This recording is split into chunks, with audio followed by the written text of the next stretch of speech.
Hey, you. Welcome to the Becoming Her podcast. I'm Jessica, and this is a space where we talk about everything. We're going to be real and unfiltered as we talk about life, mindset, faith, discipline, and what it looks like to actually become the woman God created you to be. And guys, don't worry, there's something in it for you too.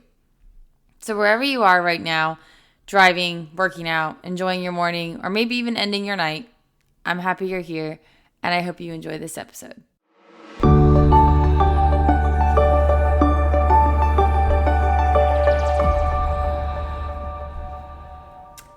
Today, we're going to get honest.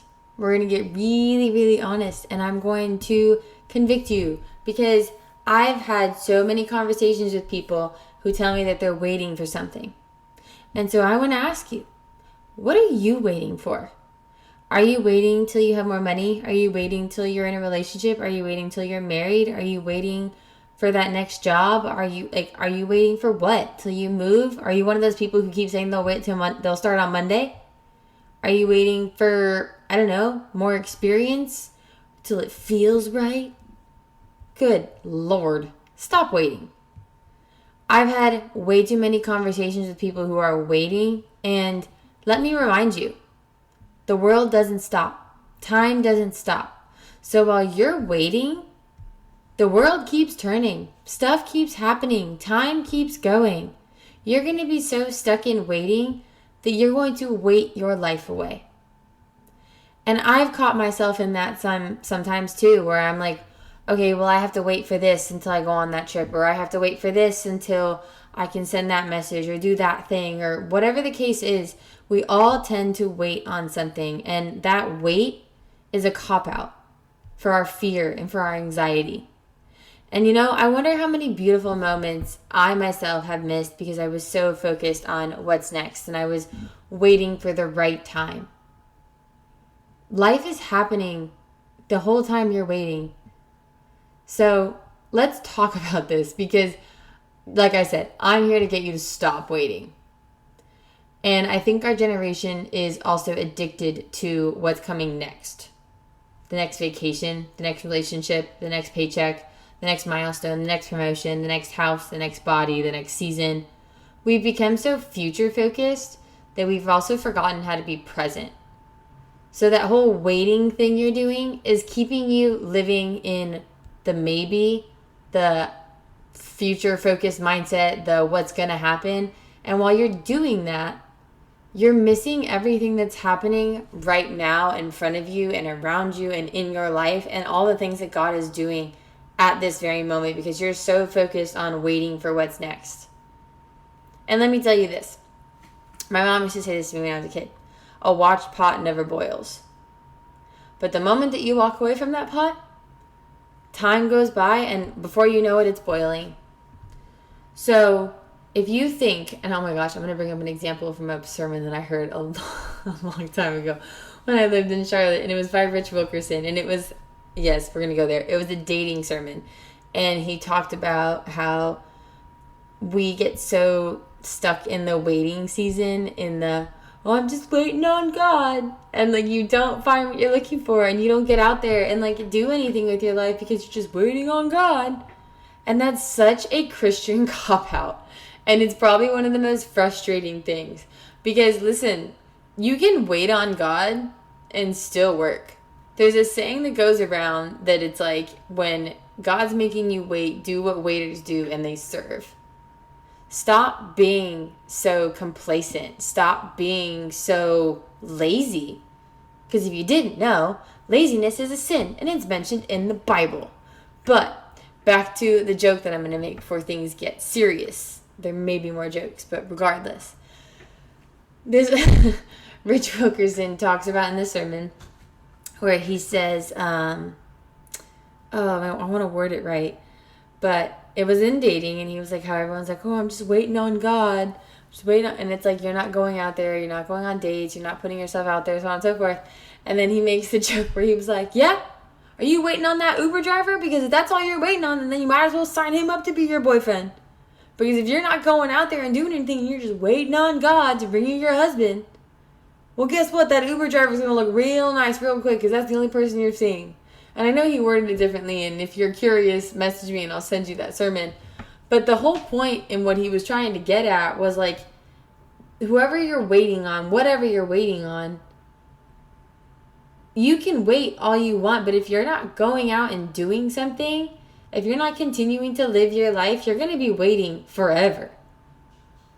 And I've done this before when it comes to business, when it comes to, oh gosh, so many things. Living, honestly, I feel like one of the biggest things we can all resonate with and that we all have in common is that we say things like, oh, I'll take that vacation when, or I'll travel when, and you have this whole like, you're waiting for something to happen for you to take the next step in your life. You're waiting for something to happen in order for you to move. And I said that with my business where I was like, oh, I need more money before I do this. Or I'm waiting for God to like give me a sign before I do this. Or once I figure this out, then I'll do it. Once I heal more, then I'll do it. Once I move, then I'll do it. Once I have this amount, then I'll do it. And so I'm subconsciously waiting for things to happen in my life for me to then take action. And that didn't help me at all.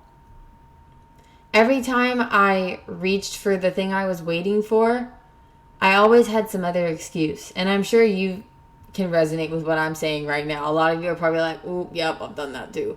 Because you'll get something, but then you'll all of a sudden want another thing and like wait on that next thing. And like you find yourself in a spiral. And I think the enemy has to convince us, and well, sorry, let me say that again.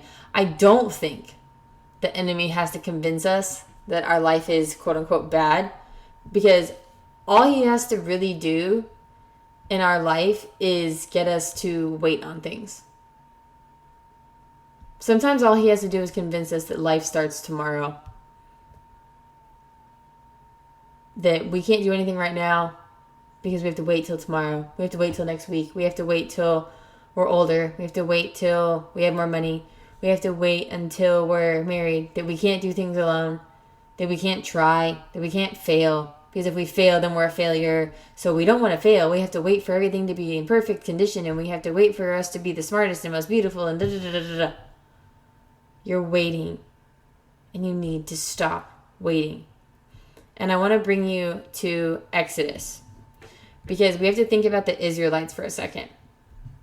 God parts the Red Sea, provides food from heaven, leads them every single day. And yet they keep complaining. They keep looking backwards. They keep wishing they were somewhere else. What if they were so focused on the promised land that they missed seeing God's faithfulness in the wilderness? I think sometimes we do the same thing. That we get so focused on what we consider the best thing ever that we don't see all the good things around us. Because, yes, they knew about the promised land and they knew that that was part of their story and they knew that's where they were supposed to end up. But because they were so future focused, they didn't see how God was providing them bread. They didn't appreciate the fact that they just escaped the Egyptians. They thought this promised land was just supposed to come in the blink of an eye and they were going to be there by tomorrow. And when it didn't come, they didn't know how to, in this case scenario, didn't know how to wait well. They didn't. They didn't know how to work in the wilderness. They didn't know how to appreciate what they had in the meantime. What wilderness season are you in that you're rushing through? Are you single right now and you're desperate for a relationship, so you're trying to rush through that season of your life? So you're not appreciating your single season? You're not seeing how much closer you can get to God in your single season? You're not seeing all the things that you can do on your own because, you're scared to be alone? Oh, but Jessica, it would be so much more fun if someone was with me. Yeah, I bet it would. But that doesn't mean you can't do things. That doesn't mean you can't travel. That doesn't mean you can't try. That doesn't mean you can't make new friends. Because you can. You can do plenty of things on your own. But because you're waiting on the relationship, on the marriage, on maybe the friendship, you're not going to do things that it could drastically change your life Because you're scared to be alone? Oh, but like, I just want to be married. Oh, I bet you do. But are you doing things in your life to make yourself a better partner for your future husband or wife? Because one thing that is an admirable trait in a person is confidence and self-sufficiency. And you're not doing any of those things if you are waiting to live your life because you have to do it alone. What does that do? That does nothing for you. That creates laziness. And that's not what God wants for anybody to marry into. So let's go into the book of Psalm. And in Psalm chapter 118, verse 24, it says, "This is the day the Lord has made. We will rejoice and be glad in it." Notice, this day, not someday. I don't think God accidentally inspires those words. He knew we'd struggle to live in today. And a lot of the Bible has to do with people being present. It has people working. It has people working well. It has people doing what they can, when they can, how they can, in the moment. I mean, heck, think about this, for example. Ephesians is supposed to be considered one of the happiest books in the Bible, and Paul wrote it in prison. He didn't let prison determine his circumstances. He didn't say, oh, no, God, like, it's cool. I will write Ephesians when I'm out of prison. Guess what? Paul was in prison for years, and he wrote majority of the New Testament in prison. He didn't wait till he was out. Luke didn't wait for Paul to be released from prison to go further his ministry and do what he felt called to do. God didn't wait for Paul to be released to continue spreading his word through other prophets. Like I said in the beginning of this episode, time doesn't stop. The earth doesn't stop spinning. You can wait all you want. The earth ain't stopping and waiting with you. It's still going. And I think that's a big reason why God intentionally puts things like Psalm 118 verse 24 in the Bible. This is the day the Lord has made. And you can say the same thing tomorrow and the next day and the day after that and the day after that and the day after that. Every day is a day the Lord has made. And if you're not living in today, you're either stuck in the past or you're dreaming about tomorrow. But what are you doing today? What are you doing right now? Thinking about what's next instead of thinking about what you're doing right now? And I also want to point out, and this is something I like talking about, is how Jesus never rushed anywhere in the Bible. Ever. Like, he walked, guys. And if he was tired, he sat. Think about the woman at the well. I mean, granted, yes, there was a bigger purpose, but like, he was tired, so he sat down. He wanted to feed 5,000 people, and he was like, we got time for that. And that was probably a day's worth of feeding people just for the disciples to hand out food for that long. I want you to think about how he noticed people too. And that was a big reason I feel like why he didn't rush. And like I said, he ate meals, he fed people, he did all of those things. But one thing that I talk about a lot with people in the aspect of rushing and not rushing is when we get so caught up in tomorrow, like I already said, you stop paying attention to what's today. So you're not noticing the people around you, you're not noticing the things that God has given you, you're not noticing anything. And a big reason why Jesus never rushed is because he always noticed the little guy. I mean, think about the guy who was paralyzed by the pool. There was hundreds of people there, if not more. But Jesus wasn't rushing through the crowd. He was just walking, taking his time. And granted, yes, this man was picked out, but he wasn't like rushing to get to him either. He walked up to him. The blind man that he healed, the person who was paralyzed and got put down through the ceiling, Jesus didn't like rush through his conversation and go, hold on, I'll heal you when I'm done. Or no, take him back. I'm not ready yet. I got other things to do. No, he stopped when stopping was necessary. He rested when resting was necessary. He ate meals with people. He talked to people. He made people feel seen. He heard people. He heard their stories. To be heard is to be seen. To be seen is to be known. To be known is to be loved. And Jesus made everybody feel loved because he stopped and gave them attention. And then you bring us to today. We rush through meals. We rush through conversations. We're quick to get out of church because we don't want to be in traffic. When was the last time you let yourself be interrupted? When was the last time you interrupted yourself?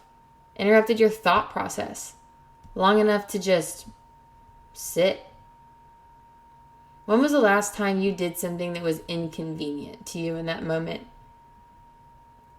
I can tell you from personal experience that the times that I've allowed myself to be interrupted by the Lord and by other people, good things usually are coming out of that. Taking longer for a conversation than I intended, saying hi to someone, answering someone's question, sitting down and actually being present in the moment, putting my phone down and listening to someone, paying attention to what's going on around me so much so that I can pick up energy in the room. I can feel negative energy. I can feel anxiety. I truly can. I'm not saying that lightly, and I'm not saying that as a joke or an exaggeration. I can feel physical, spiritual, emotional presences in rooms. And so like if something's off, I may not know exactly who, like let's say I'm in a room of like 20 people. I may not know exactly who's stressed or what's going on in that very moment at that very time, but I can feel the presence of, I need to pay attention right now. And I can feel the weight in my chest of like a negative energy. And that's because I let myself get interrupted by those feelings. I stop and pay attention. So many of you are missing things in your life on a daily basis because you can't stop. You can't stop thinking. You can't sit still. You can't let yourself have a conversation with someone because, they talk too much. How rude. I don't care if your grandparents have told you that story 20 times. You sit there and you listen. I don't care if that person is making you take longer than you intended. What if that conversation changed their life? What if just by you stopping and listening to that person, they didn't commit suicide because they felt seen? What if you taking 5 minutes out of your day to help someone out at the grocery store meant that they didn't go home crying because they felt seen, because someone actually saw them for a change? What if that girl or boy or man or woman that you see all the time that's pretty quiet, what if you talk to them because you noticed them? Because guess what? You stopped for a second and lived in the moment and you noticed someone other than yourself. And you just said hi. What if you smiled at that stranger that looks sad? You don't know what anything can do. But you don't even see those things because you can't stop. And real quickly, let's mention in Luke 10, the story of Mary and Martha, because this is kind of relevant to what I'm saying. Mary chose presence. Martha chose productivity.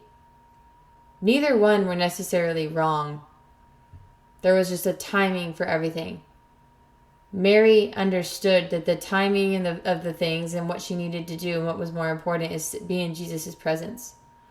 Martha was so scatterbrained and so anxious and so stressed out about Jesus being in her house that she chose to be productive instead of sitting with him.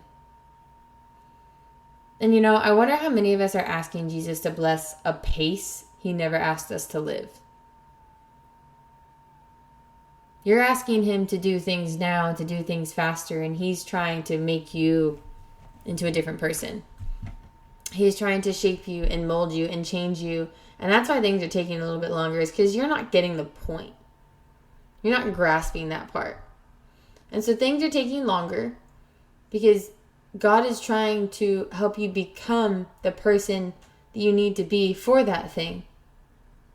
But you're not becoming anything because you're so focused on that thing that you're playing this whole like, God, why?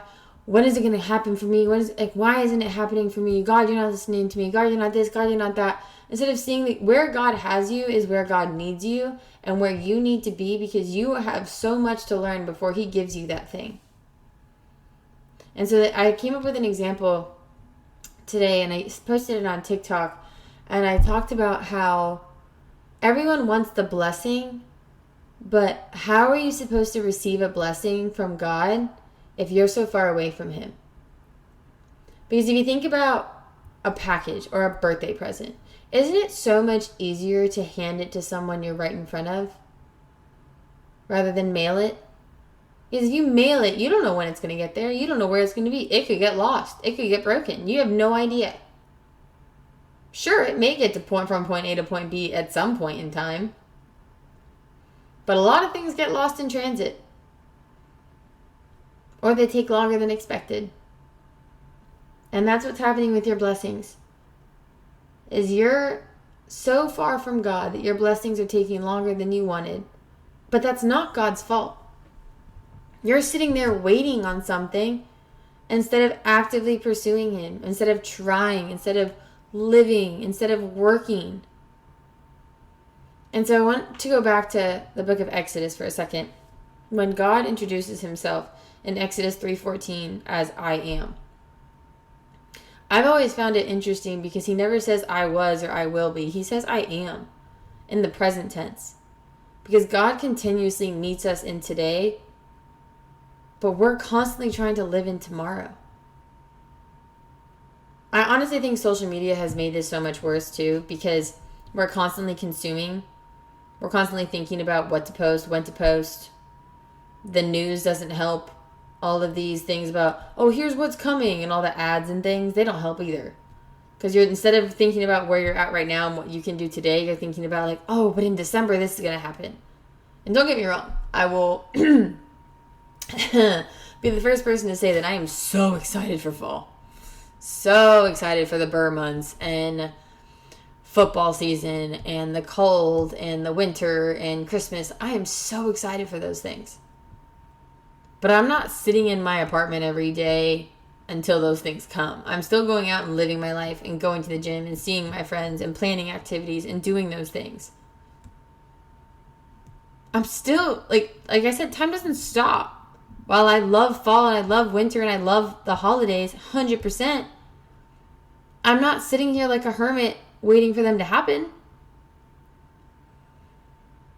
How can I enjoy my life if I'm constantly thinking about the future? How are we able to enjoy life when we're constantly consuming everybody else's? You're so stuck on being on social media, being on TikTok, being on Facebook, being on YouTube, all of those things, watching what everybody else is doing, or seeing what the ads say, or what the news says, or oh my gosh, this comes out this time, and oh, I'm going to get this one this time, and like those deadlines, and it's like launching when, and all of this stuff. You're so focused on everything but your own life that you can't even enjoy your own. You cannot be grateful in tomorrow. Gratitude only exists today. You can't sit like, it's okay. I'm recording this on Monday, July 13th, because this is when I feel the most emotional about it. That's how I record my podcast. I can't just like, oh, I'm gonna record that. No, I need to feel this. So I cannot stand here on Monday, July 13th, stand, sit, whatever. I record standing. Total digression of conversation. And be, oh, I'm so happy for Wednesday. Wednesday's gonna be so great. I'm so excited for Wednesday. When I'm living in Monday. Gratitude exists today, and every day is a new day. So when was the last time that you thanked God, not for what you're hoping he'll do, but for what he's already doing? Because like I said in the previous episode, God is not a one-hit wonder. He wants to show up for you every day. Take a look at your Bible. God likes showing off. He does. He likes doing things. He likes performing miracles, but you miss them when you're so focused on the next one. You can't appreciate where you're at if you're constantly thinking about where you want to be. And sometimes I reflect on my past and I think about where I'm at versus where I used to be. And when I think about, let's use this for an example. 5 years ago, right? 2021. Yeah. 5 years ago, I won Miss Tennessee State in the wellness division. And I can look back on that and appreciate it. In that moment, I was so grateful and so happy. And today I can appreciate it, but I'm not still living in that day 5 years ago. That was a part of my story, and that's a great part of my story. But the gratefulness was then, the appreciation is now. When I was at First Form and in Summer Smash, I was so grateful and I felt so blessed to be there and to be living with all my friends and having such a great time. And now in the present, I appreciate it. I appreciate all my memories from Disney. And I love them and I look back on them and I appreciate them and I have so many fond memories. And you see, those are good things. But what about the not so good things? The heartbreak that I experienced in my past, the failures that I experienced in my past, I wasn't grateful for them then, but I appreciate them now. I wasn't grateful for my heart attack when it happened, but I can look back and be appreciative of the Lord, of what He did for me then, because if He didn't do that for me then, I wouldn't be where I'm at right now. I've realized that so many of the moments that we live, we get so caught up in the next thing that we hurry through them. And if I look back on my life, a lot of those times that I rushed through what I was living in, I ended up becoming some of the moments that I missed the most.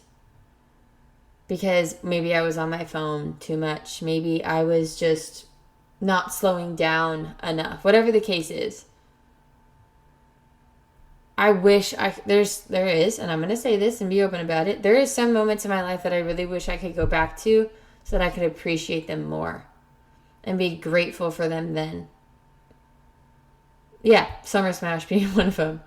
But I also think about all the times with family when I still lived with mine that I wish I could go back to and be more grateful for them then.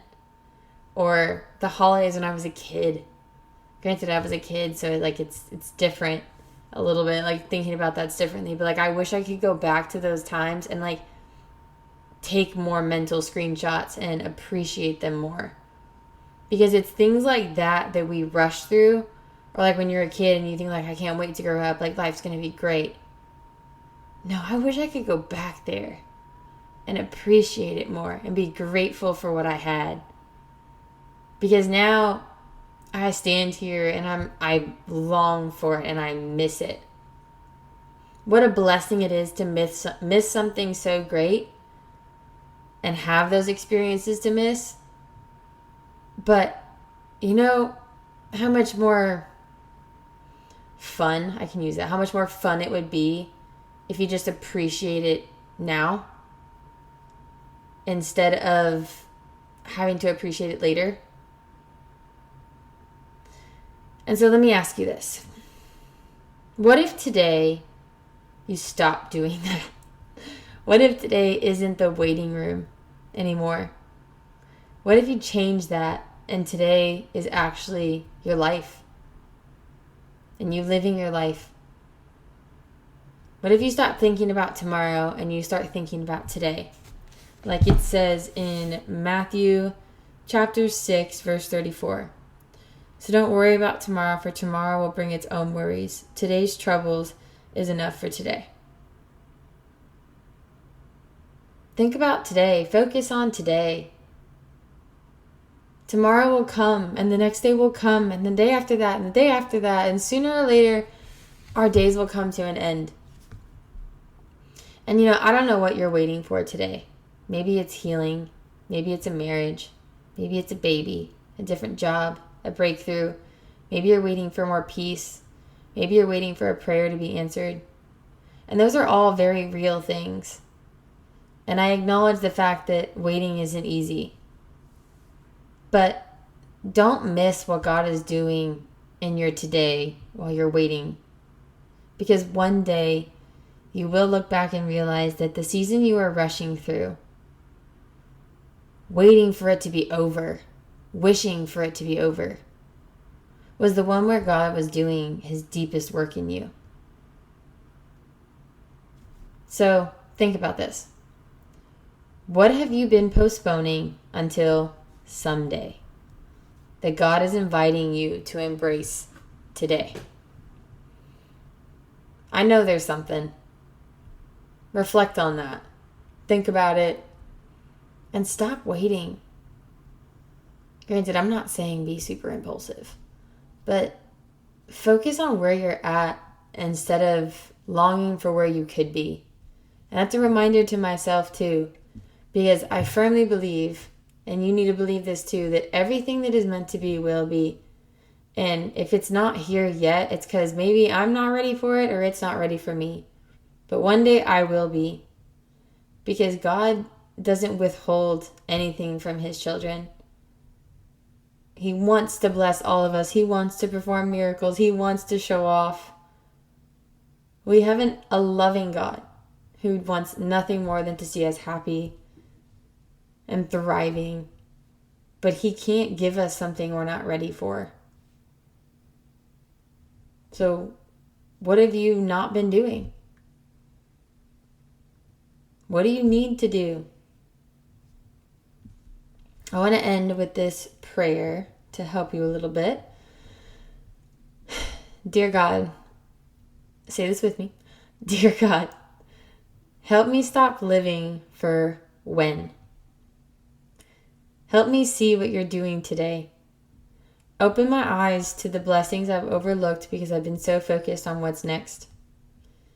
Teach me to trust your timing, to embrace this season, and to believe that you are just as present in the ordinary as you are in the extraordinary. Thank you for being the great I am, the God who meets me here, not just in the future I'm waiting for. Amen. I hope that spoke to you, and I hope that you take initiative today. I hope you stop waiting. I hope you start serving and start working and just truly take the next right step. Take the next step towards your future. Take the next step towards your goals. Even if it's a small step, even if you have to crawl, you can do something. And if you like this episode or you know someone who needs to hear it, please send it to them. Please comment. Please rate my podcast, whether it's Spotify or Apple. I appreciate every single one of you. I'm glad you're here. I'm happy you're here. And never forget that you are fearfully and wonderfully made. And I'll see you in the next episode.